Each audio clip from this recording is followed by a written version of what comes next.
But in music, there is still this extraordinary inertia. Inertia. Yes. And, you know, also I think that's generally, but I've said that I repeat myself sometimes because the truth is always, you know, the same.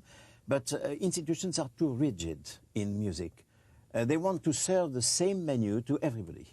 And then, of course, as I mean, if people are pleased with historical works, they are not pleased with new works. And people who want to hear new works, to listen to new music, they say, well, we have already heard the repertoire very much, so we don't need that anymore.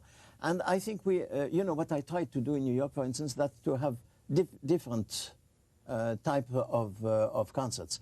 For instance, contemporary music, new music, I was giving that in the downtown.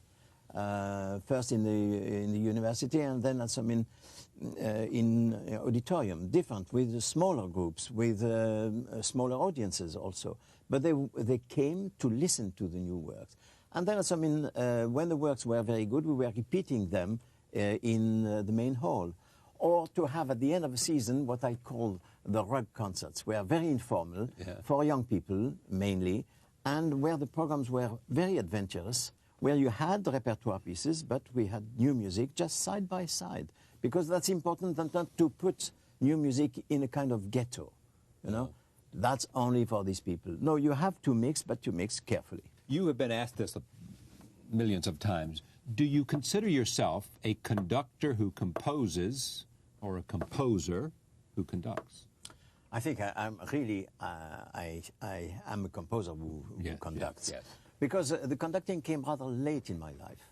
You know, at first I was not at all involved in conducting.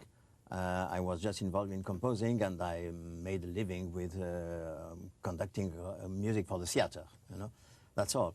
And then when I was organizing myself, concerts of new music, we had no money, and not much at least, and I was the cheapest conductor. And so therefore, I began to conduct very small groups, and then I learned like that. And when I went to Germany, progressively I was given more and more responsibility conducting concerts of new music. And then progressively, you know, I discovered myself this gift, which I did not know about practically. And therefore, if you... The gift to lead an orchestra. To lead an orchestra, yes. Because that's a gift, like another one, which I never, I was not aware of it before, you know. And then, I mean, if you do concerts, you cannot do only because the amount of rehearsals is limited, and you cannot make programs only with 20th century music. So when I was asked, for instance, with the Concertgeber in Amsterdam to conduct, I had to learn the repertoire. So progressively, I did not discover this course because my education was really with this historical background. But I mean, that was the first time I was confronted with conducting really music of the past. Do you look back with great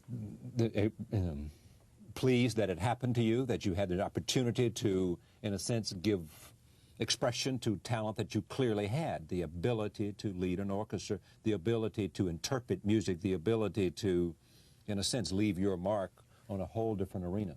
Well, I think first that's, I mean, you know, I'm the only way for a composer, especially for a young composer, to make a living, that's because you have no commission practically at the beginning, so that's teaching. And I taught 2 years, and that was for me enough.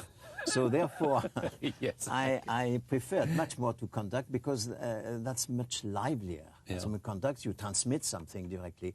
Teaching, for instance, for me, I mean, I could not have gone for very long on that. And therefore, I mean, for me, to be able to transmit what I liked and to transmit that to a group of musicians, that was really very rewarding.